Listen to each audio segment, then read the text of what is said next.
The Widow in the Bell Tower. Inspector Purbright. BBC Crime Audio. The morning began with an uneven peal. Not loud, not discordant, merely uncertain, like a throat clearing before a sermon. The sound rolled across Flaxborough's rooftops, over the high street and the square, bouncing from shopfront to shopfront until it settled into the autumn air and faded. Inspector Purbright, passing the bakery at 8, paused to listen. He tilted his head, frowned a little and murmured, "That's not Mr. Wedge's rhythm." He would have left it there, a moment's curiosity in a week of reports, had it not been for Sergeant Love's expression when he entered the station. Love, rosy and alarmed, stood by the notice board clutching a note from the verger of St. Swithin's. "Sir," he began, there's talk of lights in the tower again." Purbright took off his hat, hung it carefully on the peg, and read the message in silence. It described with clerical precision unseemly nocturnal activity in the belfry involving candles, hymn sheets, and a woman's voice. "Mrs. Wedge," Love added helpfully. Purbright's eyebrows rose. "The widow?" "Yes, sir. Since her husband passed. The verger says she's been spending her evenings up there." "Praying, he thinks." "Or possibly talking." Purbright smiled faintly. "To whom?" Love coughed. "That's the bit people are wondering, sir." Outside, the market stalls were setting up. A breeze carried the smell of apples and paraffin.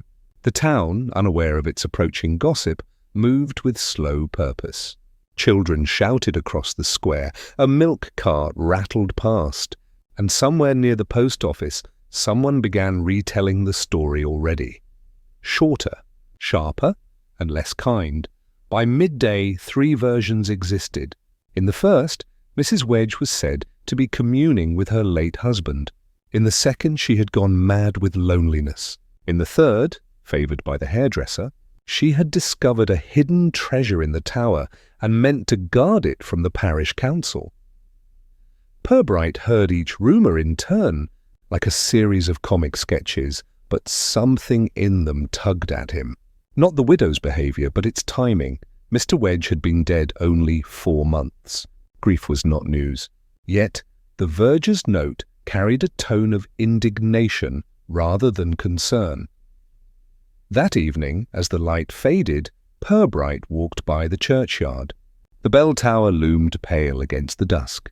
A single window glowed faintly, the wavering light of a candle or a lantern. He watched for a moment, thoughtful. Then he turned back towards the police station, his coat brushing against the wet grass. "Nothing criminal," he murmured to himself, though one wonders why the living find it so difficult to leave the dead alone. The next morning the bells rang again. This time the note was lower, and to Purbright's ear, almost apologetic. By the following morning, the tale had grown legs, taken a brisk walk down High Street, and stopped for tea at every counter along the way. It began with Mrs. Rudge, who kept the greengrocer's stall and a close eye on the churchyard. She swore she'd heard singing, clear as a bell, pardon the phrase, just after 11. By noon, the postmistress had refined this into a full hymn, sung by a woman not entirely of this world. Flaxborough, never quick to outrage, chose fascination instead. Curtains twitched, heads leaned together, and the widow of the bell tower became the day's preferred distraction. Inspector Purbright heard much of it from behind the tea-urn at the station, where Sergeant Love read aloud from the Flaxborough Chronicle's letters page. Someone, writing under the name Concerned Parishioner, demanded to know what the authorities were doing about these nocturnal irregularities in sacred premises. Another, signing as Christian but practical, suggested the lady be gently removed before she brings down half the tower in her devotion. Purbright poured himself another cup. "Do we know," he asked mildly, "whether either correspondent has seen the phenomenon firsthand?" Love looked apologetic. "Not as such, sir. Seems most of the sightings were overheard." Purbright nodded. "A remarkable thing, imagination, especially when it cooperates in chorus." He rose, adjusted his jacket, and decided that a walk would do him more good than paperwork. Outside, the day hung in a thin autumn fog. Shop signs gleamed dully, footsteps sounded muffled, and the scent of roasting chestnuts drifted from a cart near the square.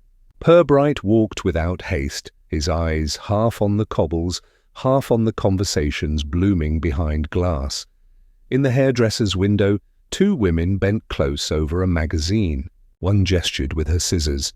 "I heard it myself," she was saying. Plain as daylight. She calls his name, long and soft, like someone coaxing a cat. From the bakery next door came another version. "Not her husband at all," insisted the baker's wife. "A thief hiding up there."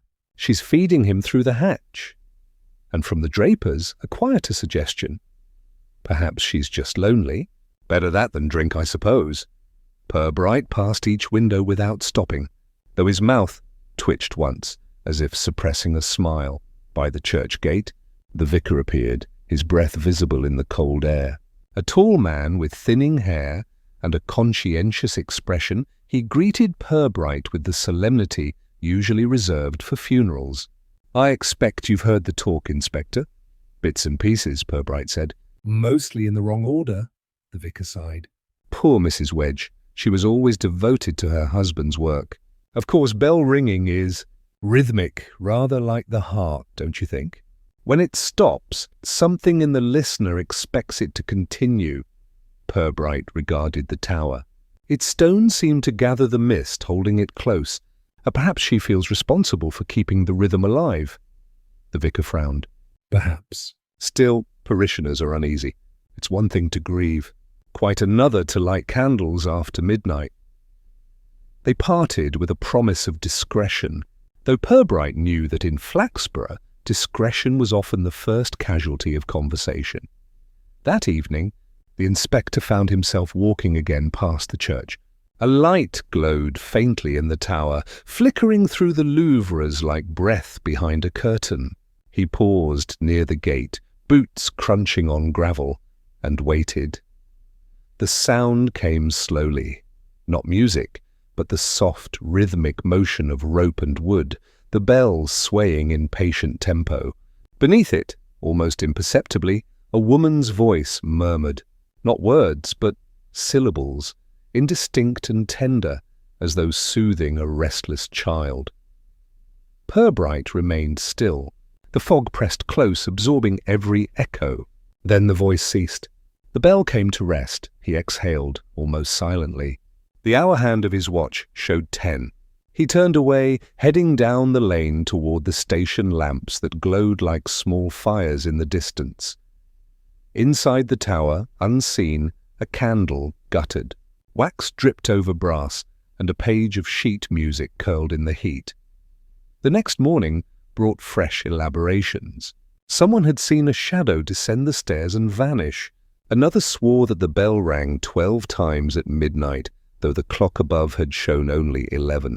By afternoon, the widow herself had been spotted in 3 different places: the butcher's, the post office, and walking along the river path, each time described as oddly peaceful, which, in Flaxborough terms, meant worrying at the station. Purbright leaned over the incident log. "Nothing from the vicar since yesterday." "No, sir," said Love. "He seems reluctant to press charges." "Charges for what?" Love hesitated. "Well, disturbance of the peace?" Purbright's tone was gentle. "Whose peace, precisely?" He sat back, fingers steepled, and watched the steam from his tea coil upward, like a thought taking shape. "Let's have a look at the church accounts." "Love, and see who's been paying the electricity for the tower these past months." Love blinked. "Electricity, sir? The verger says she lights candles," Purbright replied. "But if she's up there most nights, she must see what she's doing.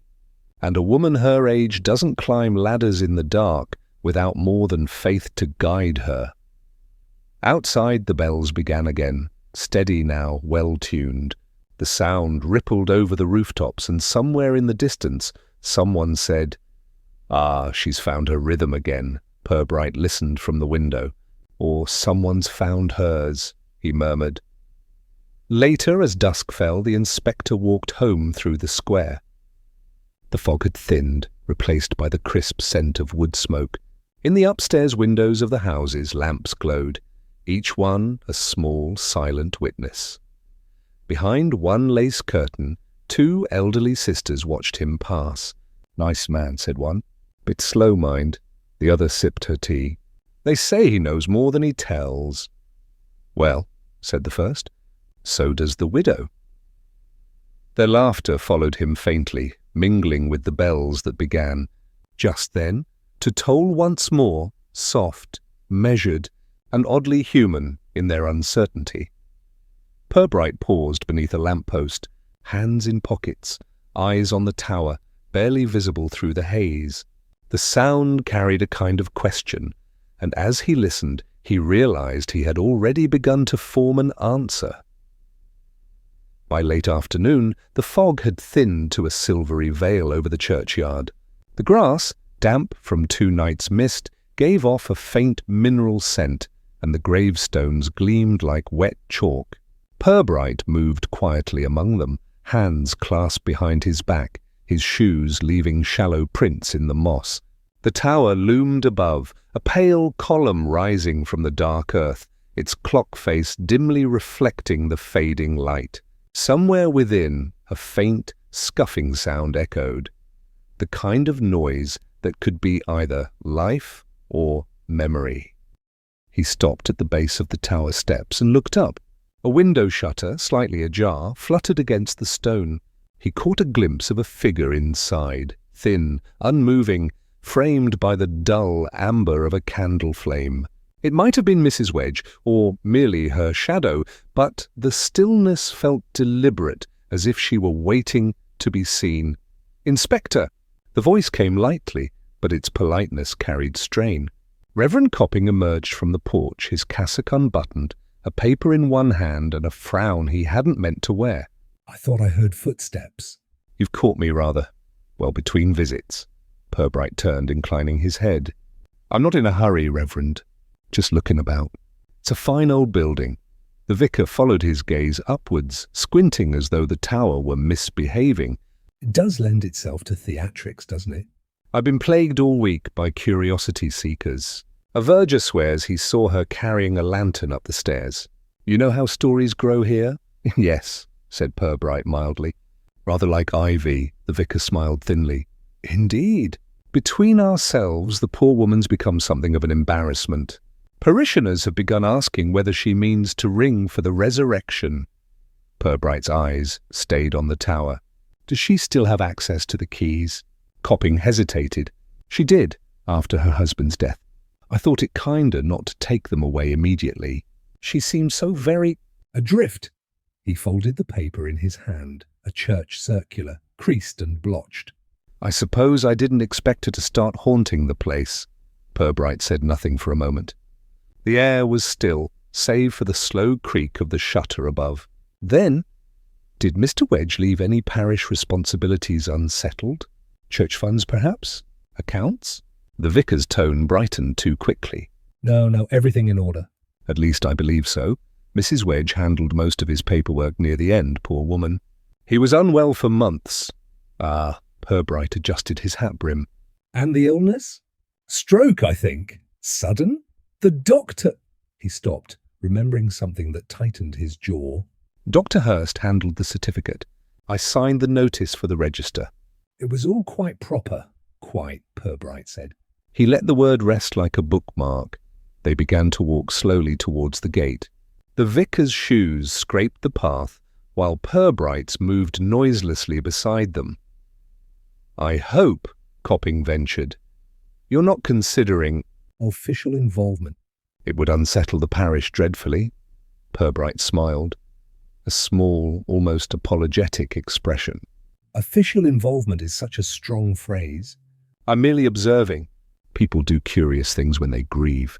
Sometimes what looks like devotion is only distraction." The vicar's relief was palpable. "Yes, precisely." "I've told myself the same. She's lonely, you see." "No family close by." "There was a nephew, but I gather he lives in Birmingham." "Ah." Purbright's tone lightened. though his eyes stayed thoughtful. And the nephew? Dependable sort? Dependable enough to forget the funeral, Copping said dryly. But he's written twice since. Very affectionate letters, full of promises to visit. They paused by the lich gate. The town beyond lay softened in twilight, shop fronts dimmed, lamplights smudging the fog into amber pools. From the direction of the square came the faint chatter of evening errands and the squeak of a bicycle chain. Purbright looked back once more at the tower. "Would you mind?" he said. "I had a brief look inside." Merely curiosity. The vicar hesitated, then produced a ring of keys. The sound of metal against metal rang sharply in the quiet. "I'd prefer to accompany you, of course. There's a certain atmosphere up there." Inside, the tower was cool and smelled faintly of oil and old hymnals. Their footsteps echoed as they climbed the narrow spiral. Midway up, Purbright stopped, running a finger along the wall where soot streaked the stone. "Someone's been burning more than candles," he said softly. "See the smoke pattern?" The vicar appeared uneasy. "I'll admit I've not ventured up since Mr. Wedge passed."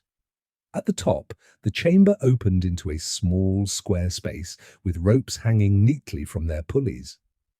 On a crate near the window lay a candle stub, a flask of tea, and a folded notebook tied with string. Purbright bent, untied it carefully. The first page held a few lines in a narrow feminine hand. "The bells sound clearer now. He listens when I keep time. When I miss the stroke, he waits." He closed the book and returned it to its place. "Nothing alarming," he said gently. "Only someone trying to hold on to rhythm." Copping's shoulders eased, though not completely. "I'll have a word with her, perhaps. Encourage rest." "I would, yes," Purbright replied. "But kindly, and perhaps keep an eye on those parish accounts. Not out of suspicion," he added, seeing the vicar stiffen, "but out of respect for the dead." Numbers, like bells, should ring true. They descended in silence.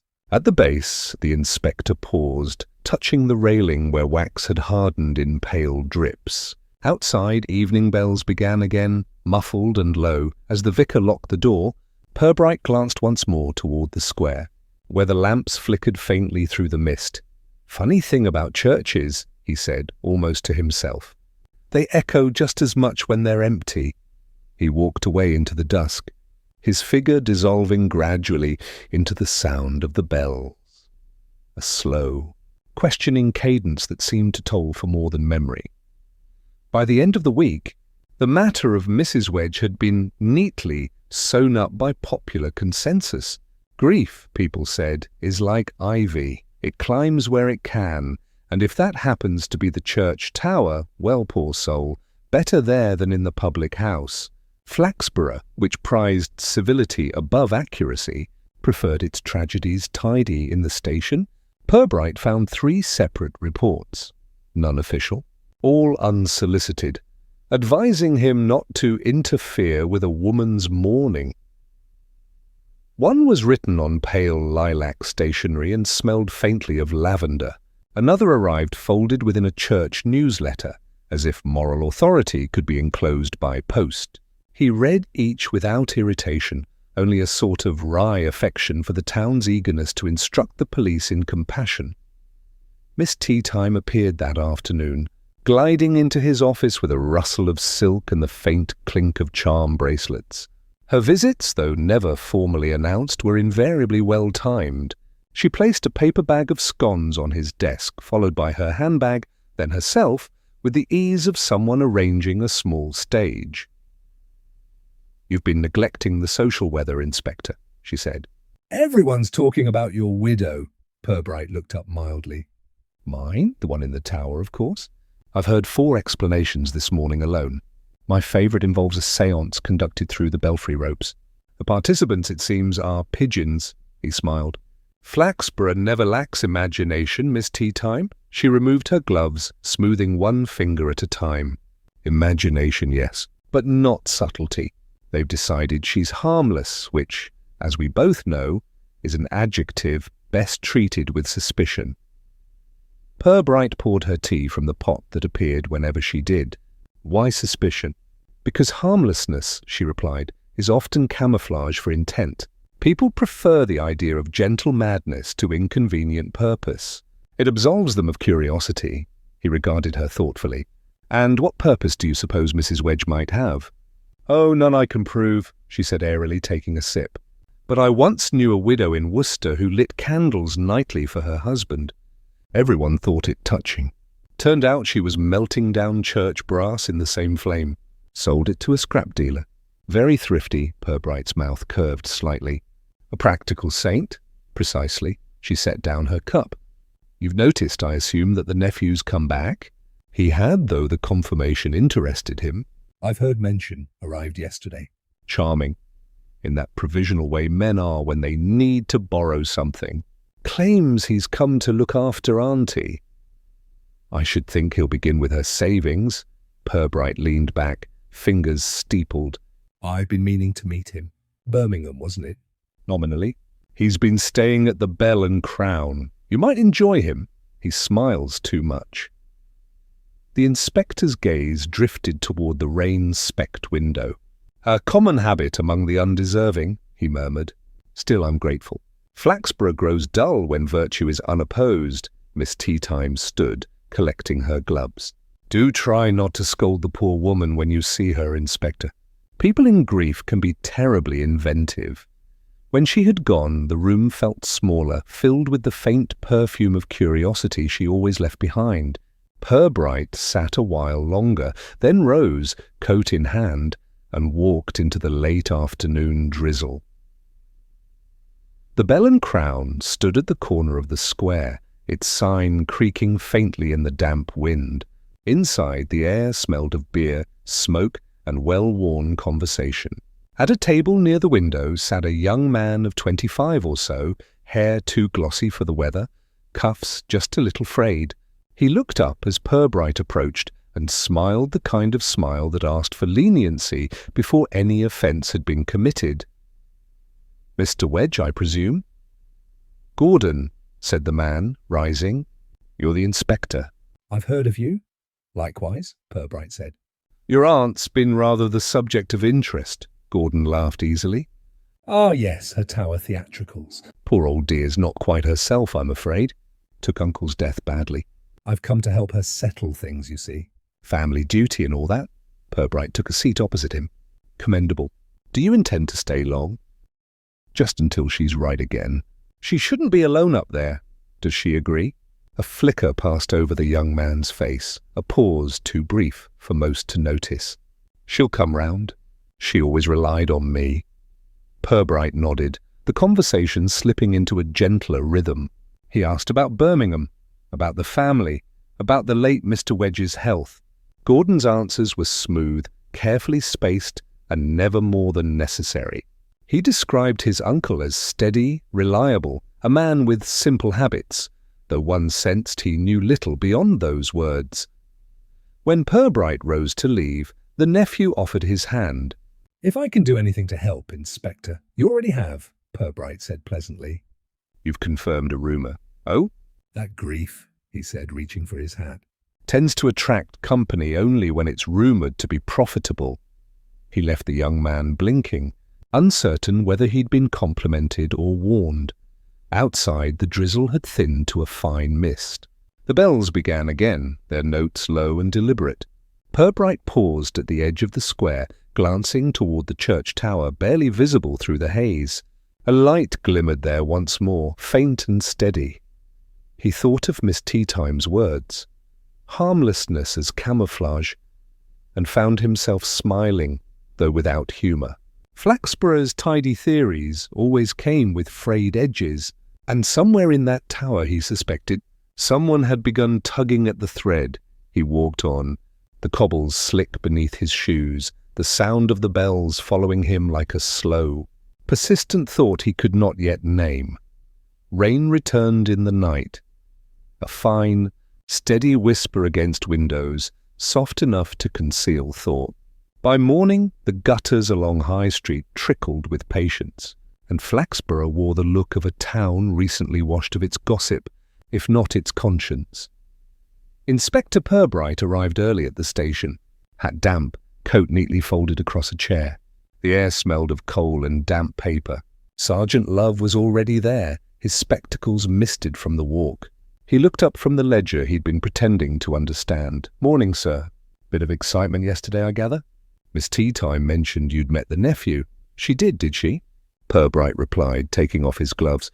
"Then no doubt she's also written her conclusions and posted them to the bishop by now." Love smiled faintly. "She said he smiles too much." "A sound psychological observation," Purbright murmured, "though not necessarily a crime." He reached for the church maintenance folder that sat among a small pile of unremarkable reports. Its pages were cleanly kept, or perhaps too clean, the sort of diligence that suggested someone was tidying rather than recording. He leafed through the columns: brass polish, hymnals, repair of vestry door, candle orders, all neat, balanced, accounted for, until halfway through the last quarter. There, a blank, a torn edge where one page had been neatly removed. He looked up. "Love, did you notice the gap in this ledger when you logged the file?" "No, sir." Came over from the vicar yesterday afternoon. "Said it might help you understand her habits."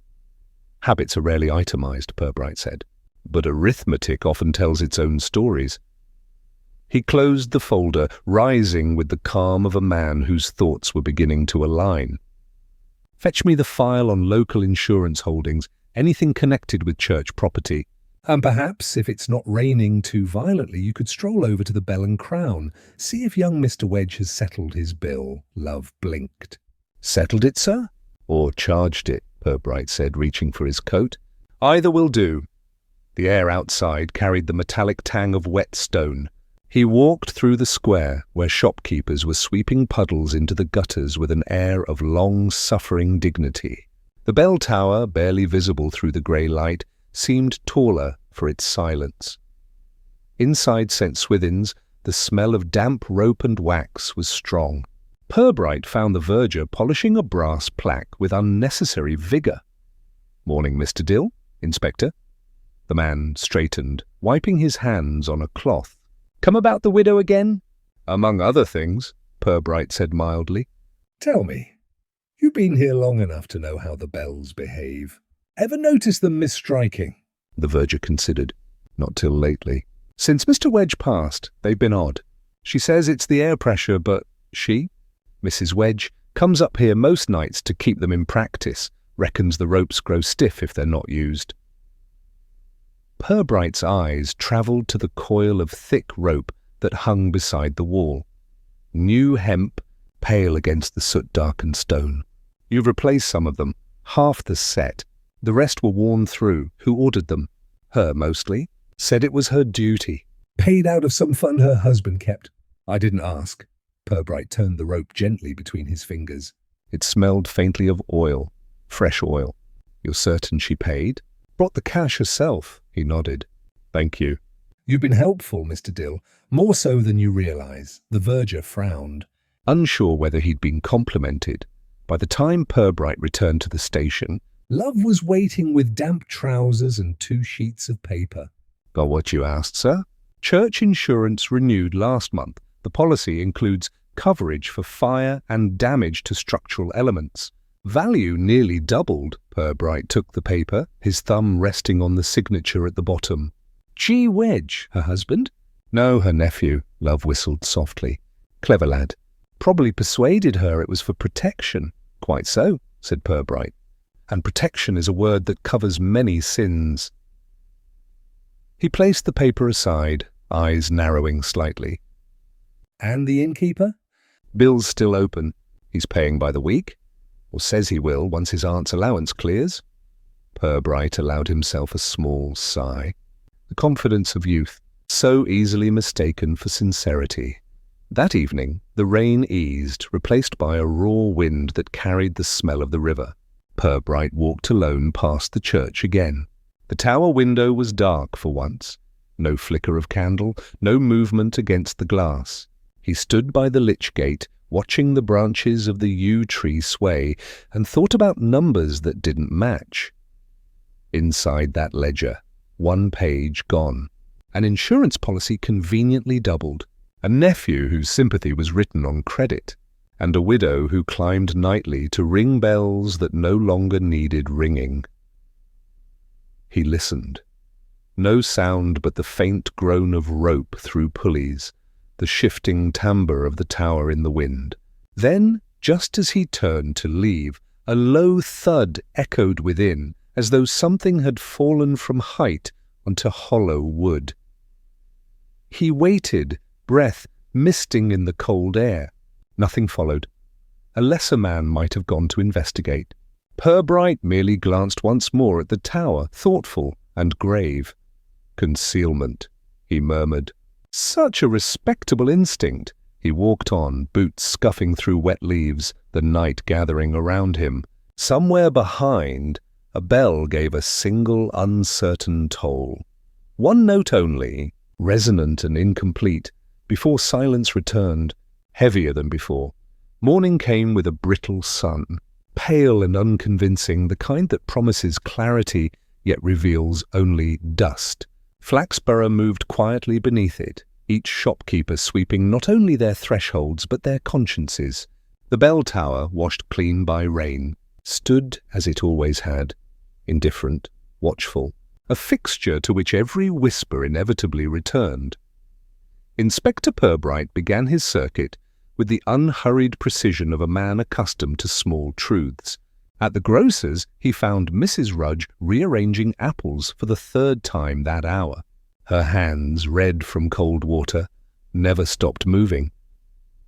"You'll forgive the question," he said gently, "but Mrs. Wedge, she shops here often?" "Oh, not lately, sir. Poor creature's taken to living on tea and biscuits, they say. Used to come in regular, always exact change. Lovely manners, mind you. Not like her nephew, all flash and compliments." "Ah!" Purbright studied a bruise on an apple, thumb brushing the soft skin. "He shops here too, then?" "Once. Asked for a bottle of port on tick. I said we're not the Chancellor of the Exchequer." Purbright smiled faintly, thanked her, and moved on. At the churchyard, the sexton was scraping moss from a headstone, his rhythm slow and resentful, the smell of wet lichen mixed with oil from his lamp. "Morning, Mr. Crawley," Purbright greeted. "Keeping the ancestors respectable, I see. Someone has to." "Reverend's too busy writing letters about repairs he'll never do." The man's voice had the bluntness of someone long unamazed by human failings. "Tell me," Purbright said. Was Mr. Wedge much liked? Crawley leaned on his scraper. Liked? No one dislikes a bell ringer till he's late for a funeral. But he was quiet, kept to himself. "Odd about money, though." Borrowed a bit here and there, paid back in dribs. "Always said the church owed him a raise." "Never got it, mind. Borrowed from you? A fiver once." "Paid it back just before he died. Came himself in the rain." "Said he wanted his ledger clean? Did he seem unwell?" The man hesitated. "Tired, I thought. But that's grief's twin, isn't it?" "Hard to tell one from the other." Purbright thanked him and walked on. A rook wheeled above, crying sharply against the sky. The sound echoed faintly against the tower, like a note caught in stone. His last call was the church cleaner, Mrs. Pratt, who kept her opinions as neatly arranged as her pew dusters. She was in the vestry, polishing the brass candlesticks with a pious ferocity that suggested she was removing sin itself. "Inspector," she said, without looking up. "If you've come about that poor widow, I'll tell you now, she's not wicked, only weary." "I wouldn't accuse her of either," Purbright said, amused. "Although one wonders how much weariness a person can fit into a single tower," Mrs. Pratt sniffed. "You wouldn't understand. She loved that man." "And she was there when he died, so it's only natural she wants to be near him." Purbright's gaze sharpened. "There you say?" "In the tower, yes." "He was oiling the bells, or so she told me." Heart gave out halfway up. "She says she held his hand till it went cold." The inspector inclined his head, the gesture almost reverent. "A sad image, Mrs. Pratt." The woman paused her polishing. "I dare say. But some folks think too much sadness looks suspicious." "You'll be careful what you repeat." "Always," Purbright said. and took his leave. He walked back to the station with the air of a man who had begun to see the shape of something hidden. Faint, like a watermark beneath ink by afternoon, the drizzle had returned, drawing thin lines down the office window. Love was typing with unnecessary enthusiasm when Purbright entered. "Sir, the clerk at the insurance office sent this over. Renewal documents signed in September. There's something odd." The witness signatures smudged. Purbright took the page, holding it to the light. The ink had run slightly, but he could make out the start of a name. "Looks like C. Wedge," he murmured. Yet the handwriting. Not hers, too firm, too practiced. He placed the paper aside and drew out the small notebook recovered from the tower days earlier. It still bore the faint scent of wax and damp rope. He untied the string, opened to the next page. The words were neat but uneven, as though written by a hand trembling between devotion and confession. He asked me again about the bell, said the policy would make us safe. I told him I wanted nothing from it. He smiled, said the Lord helps those who sign. Purbright read on, the voice of the widow emerging between the lines. Hesitant. Burdened but lucid, he took the papers upstairs. Said it was best done in his place of work. The rope was slick with oil. I warned him. He said the sound of the bell would bless us. Then a final fragment, the ink smeared as if by tears or rain. It fell so quickly. I thought the sound would never stop. Purbright closed the notebook. For a moment the room was silent except for the ticking of the clock and the faint hiss of rain against the pane. Love looked up, uneasy. "Sir, just a note," Purbright said softly. "But it carries more weight than most sermons." He rose, went to the window. Outside, the street lamps flickered to life, their reflections trembling in puddles. Somewhere in the distance, a bell gave a single, wavering strike, an echo too deliberate to be accidental. He spoke without turning. "You see, love, grief may perform itself for others, but guilt, that's a private audience. And I believe Mrs. Wedge has been performing both." He let the curtain fall, the sound of the rain swallowing the last words. In the dim light, his shadow stretched across the desk, long and still, like something listening for the next toll. The storm came without warning. By dusk, the air had thickened to a restless quiet, the kind that makes curtains stir before the wind arrives. The first drops fell during evensong, thin, cold taps against the church windows. And by midnight, Flaxborough lay under rain that hissed like static across slate and glass. In the square, the clock struck 11, then hesitated. Its mechanism shuddered once, groaned, and fell silent. Those few still awake noticed only the absence of sound. A silence so complete it seemed the night itself had drawn breath. Then, high in the tower of St. Swithin's, a light flared. It came not like candlelight, but like a wound. Bright, sudden, pulsing against the rain. For half a minute, the town was lit from above in an amber flicker. Then the glow guttered and vanished, leaving only darkness and the echo of a single bell note that rolled out like a sigh. By morning, the story had travelled faster than the weather. Purbright stood beneath the arch of the church porch, his hat glistening with rain as the verger tried to explain between gulps of alarm. "Found her just after 1. Sir, Mrs. Wedge, I mean. Door unlocked, smoke everywhere, candle burned clean through the stand." "I thought she was gone, but she wasn't," Purbright said. The man shook his head. "Out cold, though. Doctor says she'll mend." "No fire, really. I just singed papers." "Like something caught and burned itself out before it started." Purbright's eyes lifted toward the tower. Water ran down its sides in silver threads. The stone was blackened near one of the narrow windows, faint but visible. Inside, the air was close and sour with extinguished wax. A candle stump lay on the floor beside a toppled chair. Near it, a pile of charred papers, fused at the edges, still gave off a faint warmth. He crouched beside them, fingers tracing the brittle corners. Amid the blackened curls of parchment, a single line of handwriting had survived, the ink blurred but legible enough to read, "Forgive him." "Forgive me." Purbright straightened, brushing ash from his hand. "You see, love," he said softly, "it's astonishing what people will attempt by candlelight." Sergeant Love, pale and wide-eyed, looked around the chamber. You think she meant to harm herself, sir?" "Unlikely. There are simpler places to fall unconscious than a bell tower." "No, I'd say she came to destroy something." He bent again, studying the burned remains. "A letter, perhaps?" "Or evidence." From below came a faint sound, the creak of the main door, the shuffle of cautious footsteps. Reverend Copping appeared, hair flattened by rain, expression strained. "Inspector," he began, "this is dreadful. The papers, they were church documents, surely?" Perhaps her grief turned. Destructive, Purbright turned to him with that mild expression which always seemed halfway between patience and mischief. "Grief is rarely so selective, Reverend. You'll note the fire confined itself to one bundle." Quite polite for despair. The vicar flushed. "Then what are you implying?"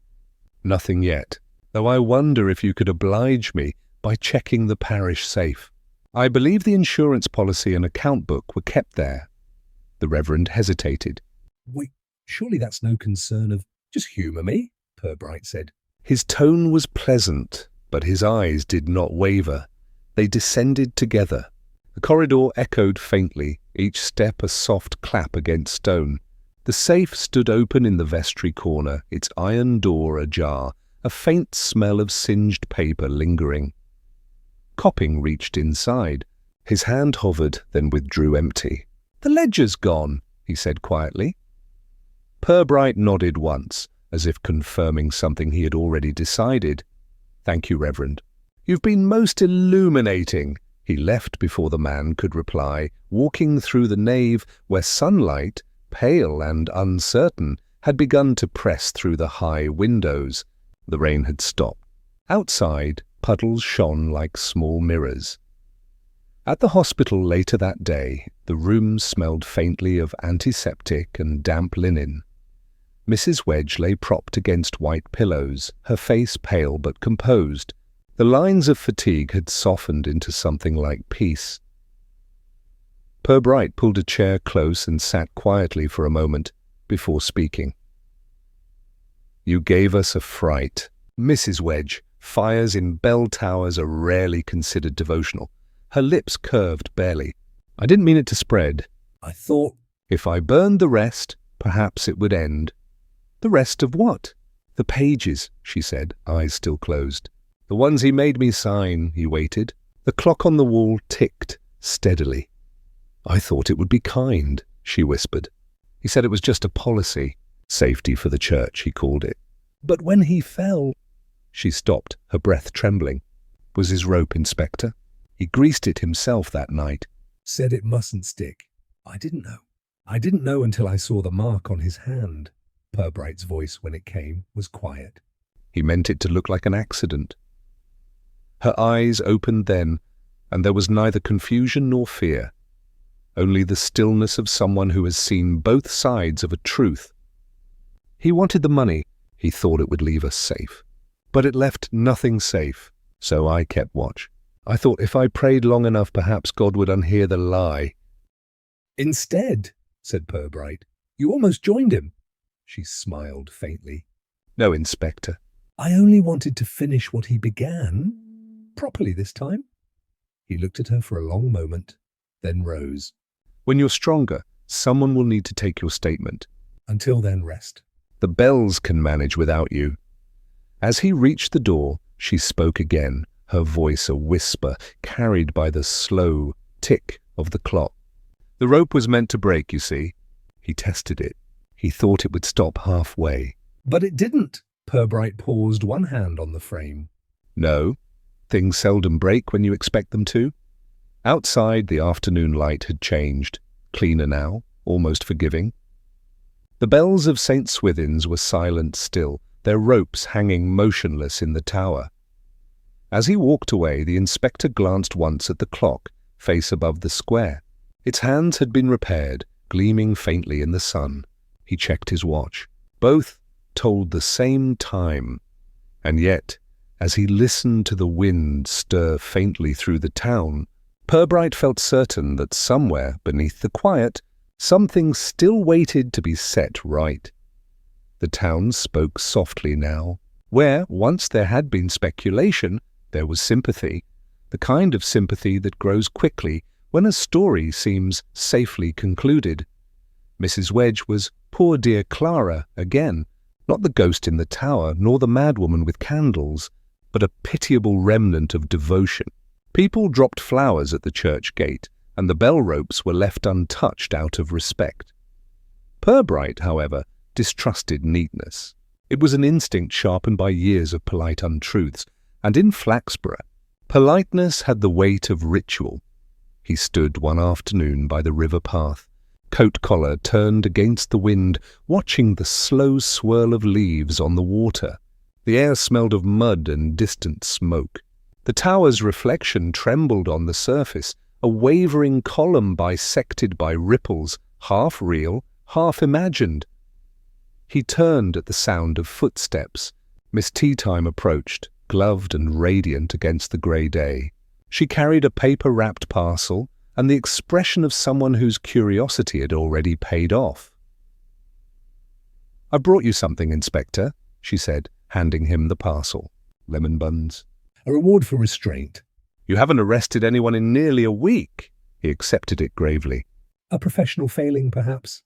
Oh, I wouldn't say that, she replied. "You've managed to unsettle half the parish merely by doing nothing," Purbright smiled. "In Flaxborough, that counts as progress." They walked a little way along the path. The bell tower loomed above the rooftops, pale against the weak sun. "They're speaking kindly of her now," Miss Teatime said. Very comforting, very English. "Forgiveness is so much easier when the sinner's bedridden." "She's improving," Purbright murmured. "I hear the nephew's been attentive." He glanced sideways. "Attentive, yes, though I suspect his conscience has more arithmetic than sentiment in it." Miss Teatime's laugh was soft, a silk rustle of amusement. Well, you think he's still scheming? "I think," Purbright said, "that guilt makes people imaginative and greed makes them practical. An efficient combination." They paused near the old bridge, the water moving darkly below. Somewhere far off, a single bell chimed, not from St. Swithin's, but from the riverboat repair yard, a hollow metal sound. It lingered like a reminder. Miss Teatime tilted her head. And her vigils, Inspector? "What do you make of those now?" He considered. Not madness. Not entirely. "They were rehearsals, I think, a way of making peace with the sound that killed him." "You believe she knew?" "I believe she remembered too well." They parted at the corner near the station. Purbright carried the parcel of buns into his office, setting it beside the half-empty teapot and a pile of notes. The afternoon light slanted across the desk, turning the pages pale gold. He took out the widow's notebook once more. A few unburnt pages remained near the back, written in smaller, slower script. "The sound keeps coming back. I think it waits for me to answer." He wanted it to stop, but when it stopped I couldn't bear it. "So I keep time to make the silence behave." Purbright read the line twice, then closed the book carefully, as though it might bruise. Love entered, balancing 2 cups of tea and a face full of questions. "So word from the vicar says he's planning a service of rededication for the tower. Wants your opinion on whether it's suitable." Purbright looked up. "Rededication? The English never waste a good scandal." "Quite right, sir." "Also says the nephew will be assisting. Apparently making himself useful while his aunt recovers." "Useful?" Purbright repeated. That's a dangerous ambition. He rose, moving to the window. The afternoon was thinning toward evening. The light had taken on that peculiar softness before dusk, where outlines fade, but reflections sharpen. "Love," he said quietly, Does it strike you as odd that the nephew should still be here? His aunt out of danger, the insurance unsettled, yet he lingers. Perhaps he's waiting for the service? Or perhaps for something to clear, smoke, suspicion or conscience? Love looked uncertain. Do you think he knows, sir? Purbright smiled faintly. He knows something. Whether it's the truth or merely his version of it, I've yet to decide. He watched the street below. Townsfolk walking home, a delivery cart rattling past, a child running to catch a rolling hoop. Flaxborough's rhythm restored itself, polite, steady, and entirely unaware of its own performances. When he finally spoke again, it was more to himself than to love. It's remarkable, really. A woman tries to erase guilt with prayer, a man replaces honesty with insurance, and a town calls it tragedy and moves on. Everyone comforted, no one wiser. Love hesitated, holding out the second cup. Milk or plain, sir? Plain, said Purbright absently. Oh, there's been quite enough sweetening for 1 week. As twilight deepened, the first drops of rain returned, tapping softly against the window pane. He listened to them, counting almost unconsciously. Slow, measured, deliberate.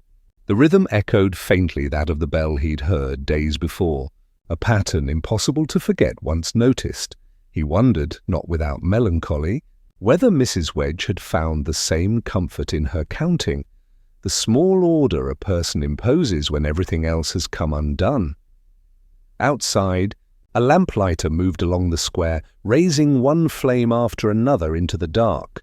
Each small burst of light found its reflection in the wet cobbles, multiplying in silence. Purbright watched until the man vanished into the mist, then turned back to his desk. The widow's notebook lay where he had left it, pale against the shadowed wood. He tapped it once, lightly, as if sealing a thought. Odd, he murmured, how even atonement can look so tidy. Then with a sigh more thoughtful than tired, he extinguished the lamp. The sound of the rain deepened, and somewhere, very faintly, a bell gave a single answering note, neither warning nor welcome, merely time keeping itself company. By Thursday, the town had settled into a hushed sort of contentment, as if the business of tragedy had been concluded and politely filed away. The church tower stood silent again, its windows dark, its clock obediently keeping time. Yet, in the police station, where the kettle whistled faintly and the scent of overboiled tea hung in the air, Inspector Purbright was tidying something altogether different. He sat at his desk, pouring carefully from a chipped enamel pot into 2 cups. The steam curled upward like thought-given form. Across from him sat Gordon Wedge, the nephew, immaculate in a jacket that had seen better tailoring and a confidence that had seen better use. I must say, Inspector, the young man began, flashing that too easy smile, I didn't expect to be called in again. My aunt's improving, thank heaven. She even recognized me this morning. Purbright passed him a cup. Tea, Mr. Wedge, no milk. I'm told you take it plain. Oh, thank you, yes. The smile faltered, just a fraction. Purbright leaned back, stirring his own cup in slow, deliberate circles. It's remarkable, isn't it, how recovery sharpens the mind. People remember details they'd forgotten, or notice things they once overlooked. The young man laughed lightly. I expect so. I'm just glad she's speaking again. Yes, Purbright said. She told me something rather touching. Said you'd always been devoted. Came every summer. Helped her husband with the bells. Gordon's gaze drifted briefly to the window. That's true. He was like a father to me. Kind of you to say so. Purbright's tone was mild. Curious, though. The vicar doesn't recall seeing you at the church before the funeral. The pause was slight, but clean.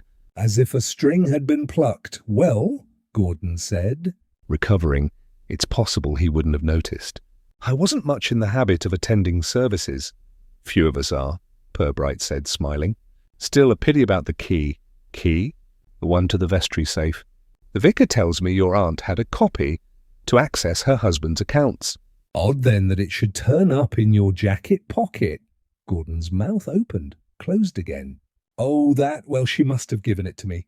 After the accident. Asked me to keep it safe? How considerate, Purbright murmured. Especially since she was unconscious at the time. A drop of tea slid from Gordon's cup onto the desk. He dabbed at it with a handkerchief that was too fine for his station. Yes, I mean, before that night, of course. She must have, Purbright interrupted gently. You know, there's something about signatures that fascinates me. So very personal and yet with practice so easily borrowed. The young man's face paled. I don't follow. The insurance forms, Purbright said.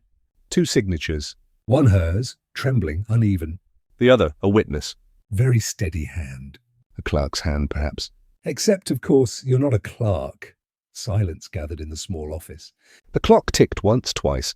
Outside, rain began again, soft and persistent, tapping the window like fingers seeking entry. Purbright continued in that same even voice. I thought perhaps she'd been persuaded.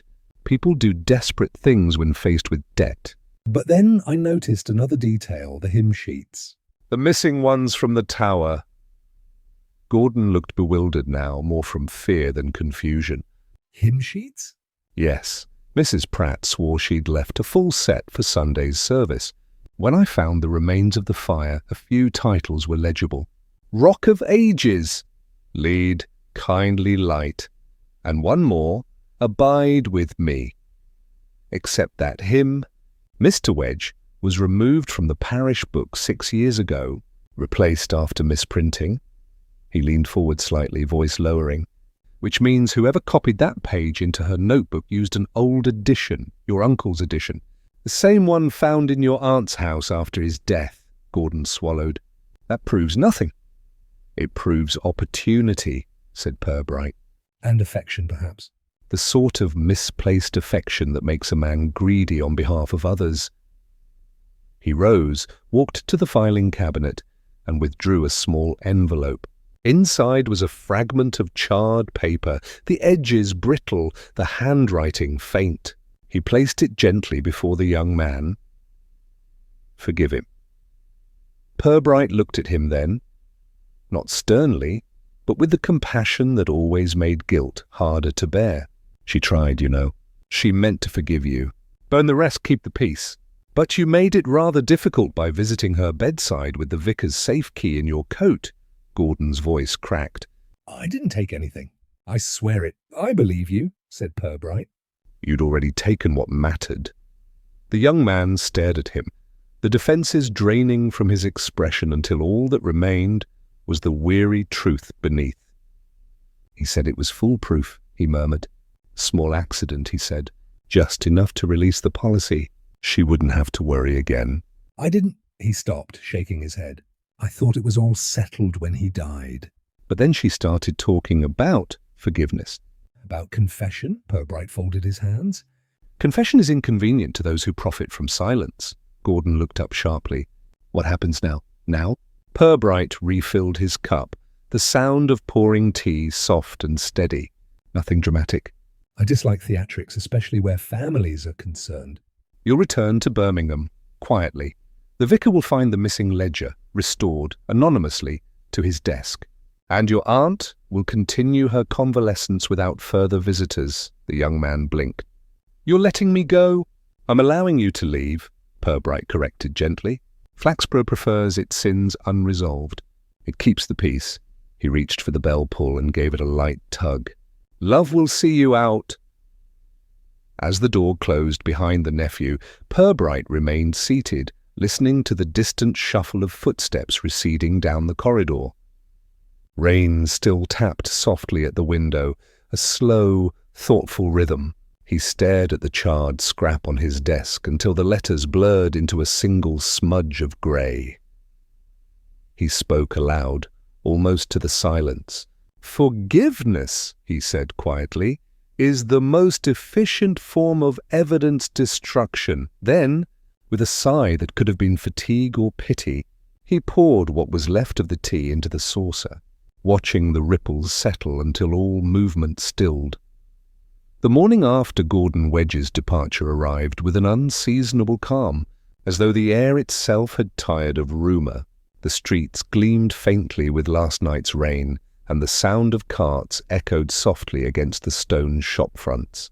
Flaxborough had resumed its polite hum, an orchestra tuning itself back to key after a discordant note.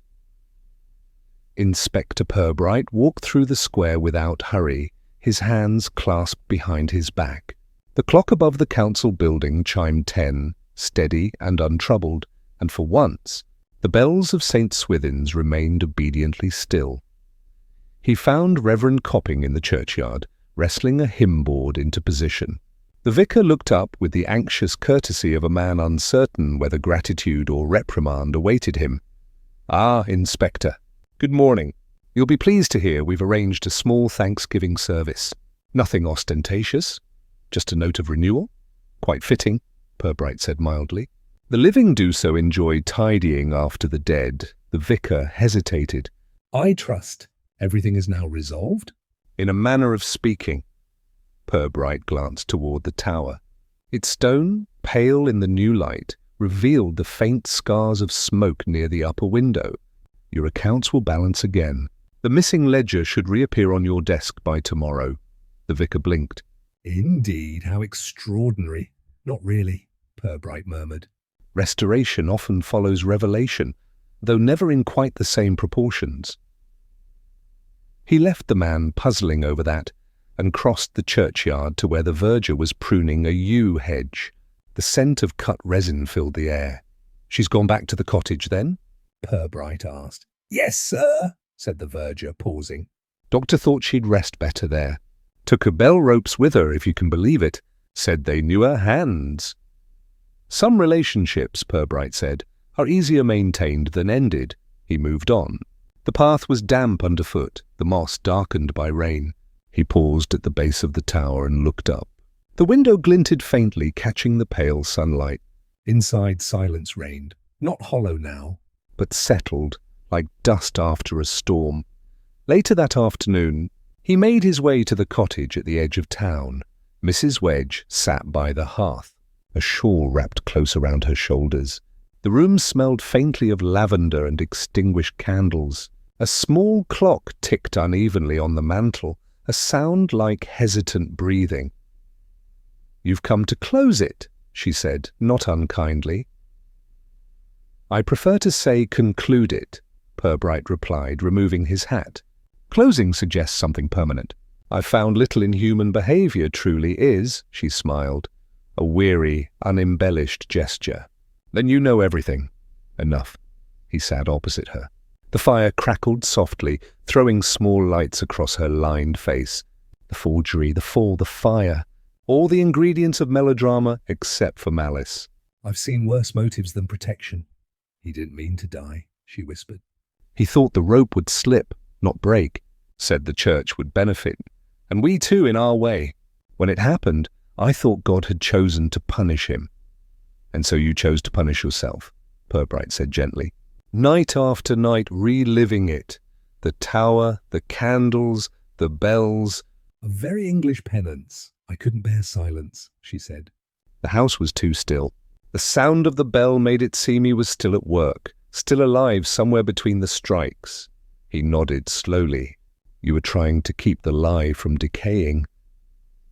She looked at him then, not defensive, merely resigned. "I only wanted to keep him forgiven." "That," Purbright said, "you've done." For a while they sat in companionable quiet.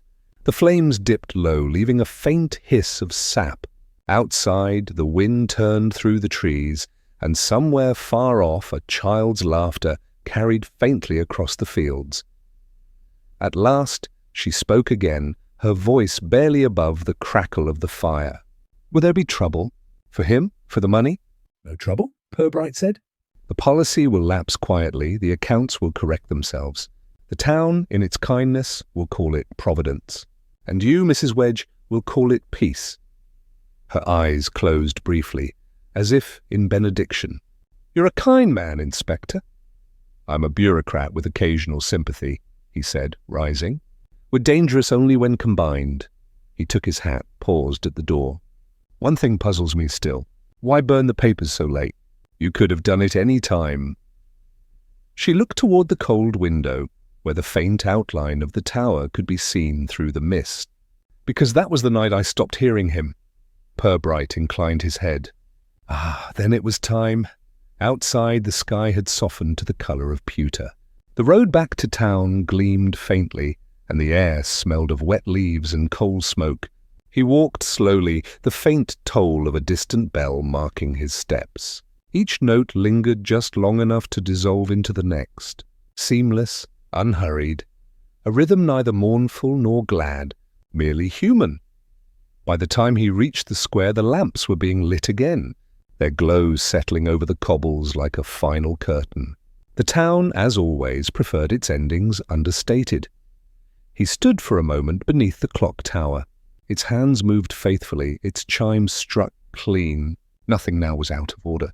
And yet, in the pause between one strike and the next, Purbright thought he could still hear, faint, steady, the echo of a woman keeping time with her ghosts.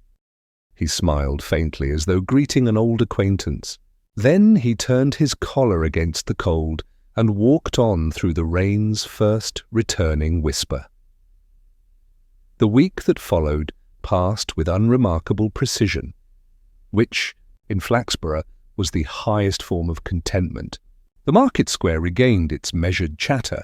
The postmistress resumed her theories about the weather, and the church bells, newly polished and obedient, rang each hour as if apologizing for their earlier indiscretions. Inspector Purbright, hearing them from his office, found their punctuality oddly consoling. Human beings, he reflected, required rhythm far more than truth. Rhythm suggested order, and order disguised everything else. Miss Teatime arrived one afternoon, as she often did, with a tin of biscuits and the air of someone who had come to declare a verdict. She placed the tin on his desk with careful ceremony. "Digestives," she said. "Plain. One must restore balance after such drama." "Indeed," Purbright replied, pouring tea. "Flaxborough thrives on the illusion that balance was never lost." Miss Teatime smiled. "A very English illusion, wouldn't you say? We do so prefer our calamities followed by a hymn and a pot of jam." "I suspect it's hereditary," he said. "We tidy grief as though it were a sitting room, close the curtains, polish the silver, and speak of the weather until sorrow loses interest." She laughed softly, crossing one elegant ankle over the other. "And you, dear Inspector, how do you tidy things?" "I write reports," he said, with mock solemnity. "One can fit almost any human disaster into 2 paragraphs of official prose." He passed her a cup. The steam rose gently, catching the light that filtered through the window blinds. "I saw Mrs. Wedge this morning," Miss Teatime said, walking very slowly along the church path. Looked peaceful, though she stopped once, listening. Perhaps she thought she heard him. Purbright stirred his tea, eyes distant. "Perhaps she did." Grief often lingers in acoustics rather than memory. "And the nephew?" "Gone. Quietly. I imagine he'll make an excellent living somewhere that requires charm without scrutiny." Miss Teatime raised her cup in a small toast. "To Flaxborough, then, sanctuary of the forgiven and the forgetful." "Both?" said Purbright. "Though not always in equal measure." She left soon after, the faint scent of her perfume trailing in the air like punctuation. When the door clicked shut behind her, Purbright leaned back in his chair. The station clock ticked steadily. Outside, the rain had begun again, fine as dust. He opened his notebook. Not the widow's, now sealed and archived, but his own. The page remained blank. After a moment, he wrote a single line. "Silence, correctly placed, absolves as much as confession." Then he closed it. By evening, the rain had lifted. The streets glimmered with puddled lamplight, and the air smelled of damp stone and chimney smoke. Purbright walked home through the square, umbrella folded, hat tilted slightly against the wind. A milk cart rattled past, the driver humming a tune half remembered from chapel. Across the street, Two women paused at the bakery window, discussing the price of butter with the seriousness reserved for national affairs. A child's laughter echoed faintly from an alleyway, followed by the muffled reprimand of a mother who could never quite stay angry. Flaxborough, he thought, was already rearranging its face, the small town's quiet genius for self-restoration. Each scandal folded, pressed, and shelved like linen, ready to be forgotten. He paused at the church gate. The grass was slick with dew, the tower pale against a fading sky. From within came the soft, mechanical hum of the clock winding, followed by a single chime, clear and measured. The sound drifted across the square, brushing the rooftops before dissolving into the evening mist. It carried neither sorrow nor triumph, only continuity. Purbright stood listening. The wind moved through the yew trees, their branches whispering in low, private tones. For the first time in weeks there was no light in the tower window, no figure against the stone. He closed the gate gently behind him, his boots crunching on the gravel path. The faintest echo of the bells seemed to follow, a last, uncertain vibration that might have been sound, or memory, or neither. At the far end of the churchyard he paused once more, glancing back. The tower loomed still, its silhouette softened by fog, its face blank but watchful.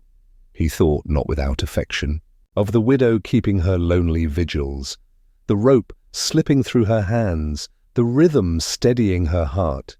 Not madness, he decided, not truly. Only a woman measuring her guilt against time and finding both endless. Now, though, the bells belonged again to the living, and perhaps that was mercy enough. He walked on, his figure fading into the dimming light. Behind him, the final chime of the hour rose through the air. Slow, resonant, perfectly timed. Then silence settled once more over Flaxborough, tender and complete. For a long moment, it seemed the whole town was listening. Thanks for watching the video. Don't forget to like, share, and subscribe. The end.